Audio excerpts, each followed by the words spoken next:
அலங்கம் இடிக்கப்பட்டதும் சிறையிருப்பிலிருந்து வந்த பாபிலோனில் சிறையிருப்பிலிருந்து வந்த ஜனங்களுடைய காரியங்கள் எல்லாம் கேட்கும் பொழுது நெகேமியா அதை கேட்ட உடனே துக்கமுகமா இருக்கிறான்.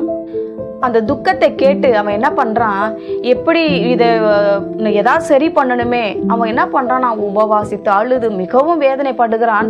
ராஜாவுக்கு முன்பதாக அவன் ஒரு பானை பாத்திரக்காரனா இருக்கிறான். ஒரு திராட்சை ரசம் கொடுக்கும் பொழுது அவனுடைய முகம் துக்கமா இருக்கிறத பார்த்து அந்த ராஜா கேட்கிறான், ஏன் இப்படி இருக்கிற, நீ எதற்காக அழுதுகிட்டு இருக்கிற, எதுக்கு துக்கமா இருக்கிற, உனக்கு வியாதி ஒன்றும் இல்லையே, எதனால அப்படி இருக்கிற, நீ உன்னை பார்க்கும்போது நீ கவலையா இருக்கிறன்னு தெரியுது, என்ன விஷயம் சொல்லு அப்படின்னு சொல்லி கேட்கிறாரு.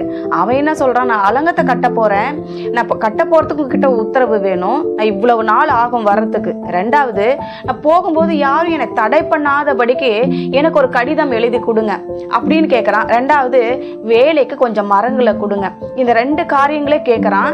கடைசியில அவனுக்கு அந்த காரியம் கட்டளையிடப்படுகிறது. இது தேவனுடைய பார்வையில உகந்த விண்ணப்பமாய் இருந்தது.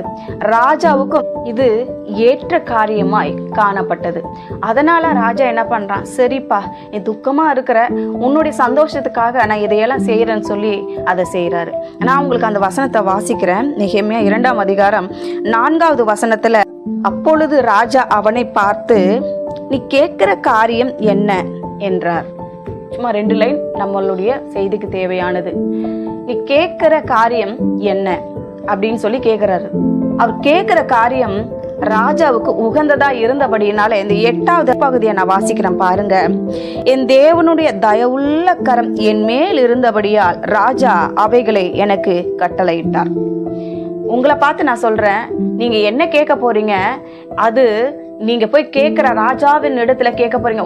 உங்க வாழ்க்கையில உங்க குடும்பத்துல 1000 இருக்கலாம், ஏதேதோ பிரச்சனைகள் தலைக்கு மேல இருக்கலாம். கடன் பிரச்சனையா இருக்கலாம், லோன் கட்ட முடியாம இருக்கலாம், நகை வைத்துட்டு மூட்ட முடியாம இருக்கலாம், பிள்ளைகளுக்கு திருமணம் செய்து வைக்க முடியாம இருக்கலாம், அல்லது ஏதோ ஒரு நற்காரியம் செய்ய வேண்டும் ஆனால் உங்களால் அது முடியவில்லை, ஏதோ ஒரு தடை, ஏதோ மனிதர்களுடைய சூழ்ச்சிகள் இதெல்லாம் இருக்குது.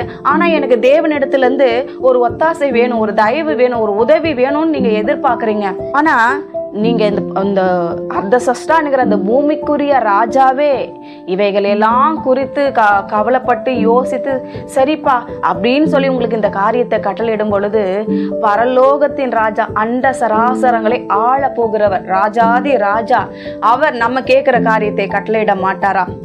அப்போ நீங்க தேவ சமூகத்துல போய், ஆண்டவரே எனக்கு இந்த மாதிரி காரியம்னு சொல்லி தேவ சமூகத்துல வைக்கும் பொழுது, பரலோகத்தின் தேவனானவர் ராஜாதி ராஜா உங்களுக்கு அந்த காரியத்தை கட்டளையிடுவார். உங்க காரியமும் ஜெயமாய் முடியும். ஜெபி.